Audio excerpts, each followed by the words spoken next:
Welcome to Business Connection. I'm Liz Spencer. We have a fascinating show today. We're going to be spending the entire half hour talking about language and translation. We're joined by Katrina Steffes. She's the CEO of Steffes and Associates Language and Translation, LLC. It's also known as SALT. Thank you, Katrina, for joining me. This is going to be a fascinating half hour. Thank you, Liz. Thank you for having me. Let's start by how you got started and SALT came to be.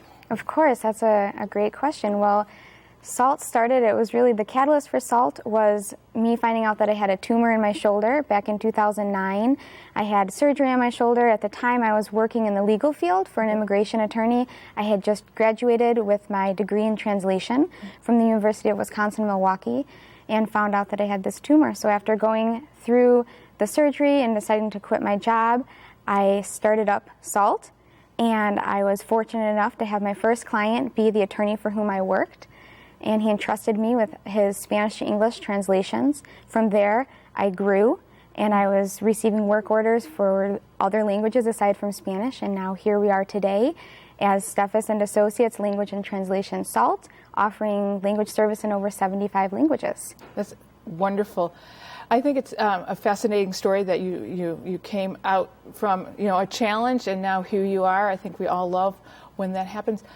Tell me a little bit about the name and the acronym SALT. Sure. Well, SALT has a double meaning. So, of course, it's the acronym like we just spoke about, but it also has the meaning of salt of the earth from the Bible. And we believe that we are the salt of the earth and that God has placed us here with a purpose, and that we are going to use our God-given language abilities to bring cultures together and build businesses, help them reach international markets and grow their business, while at the same time rooting ourselves in our local community and helping our local community to thrive.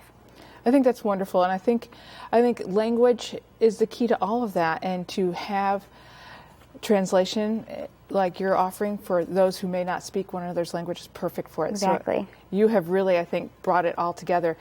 Who hires SALT? Who are your clients, and what do we use you for? Other businesses hire SALT, businesses that are looking to translate their materials into specialized areas. For example, technical translation, manufacturing, engineering, scientific clinical studies, or marketing even. And they're looking to not only translate their material but localize it. And when I say localize, I mean by that translate for a specific area or local region across the globe, but within a specific country as well. Wow. That's very detailed. Now, you do translation in many ways, so you can help us both in the written word and the spoken word. Tell me how you do that. Give me some examples. Exactly. So translation is the written, and you might translate marketing material, you might translate an operations manual, clinical studies, and interpretation would be the spoken. And so for interpretations, we can think of things like facility tours, presentations, client-customer meetings.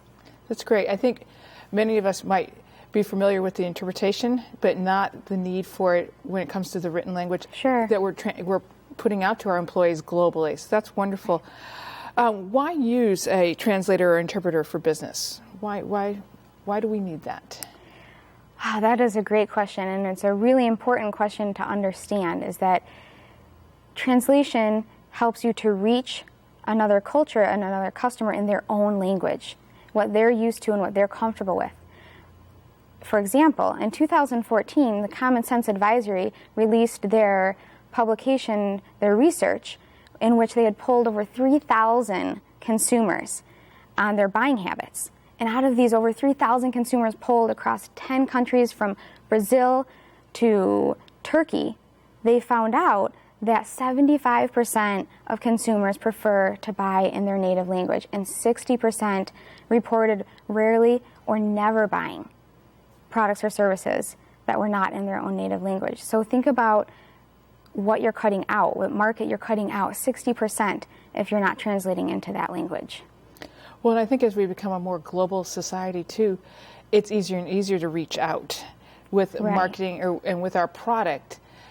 But we're not necessarily thinking about when we're reaching out as an American company or English-speaking country that we are going to need to translate and figure out how to reach that consumer base, because it's so easy with the internet to go forward with it. That Common Sense Advisory study just really highlights that need for translation and how it's going to help your business.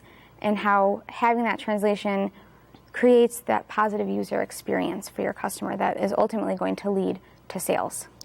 Now, sometimes employers have bilingual employees, and feel like that might be a good solution. Sure. Or a good way to step into an international business. Liz speaks another language, so she can, be talking to our employee or our customers from that group, or our potential future employees over in another country. Why isn't that a good idea? Well, it may be a good way to cut costs on the front end, but on the back end you could run into a lot of problems.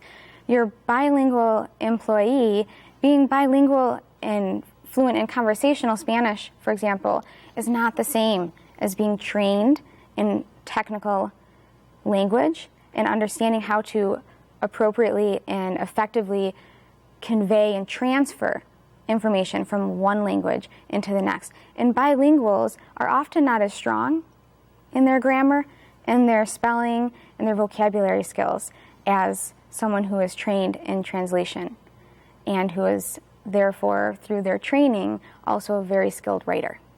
Right. Well, and I think that's so important. I think if we thought about it ourselves, if we had to translate to English for someone, and suddenly realized, wow, it's more than just a conversation. It's my business. It's a different deal when business is involved.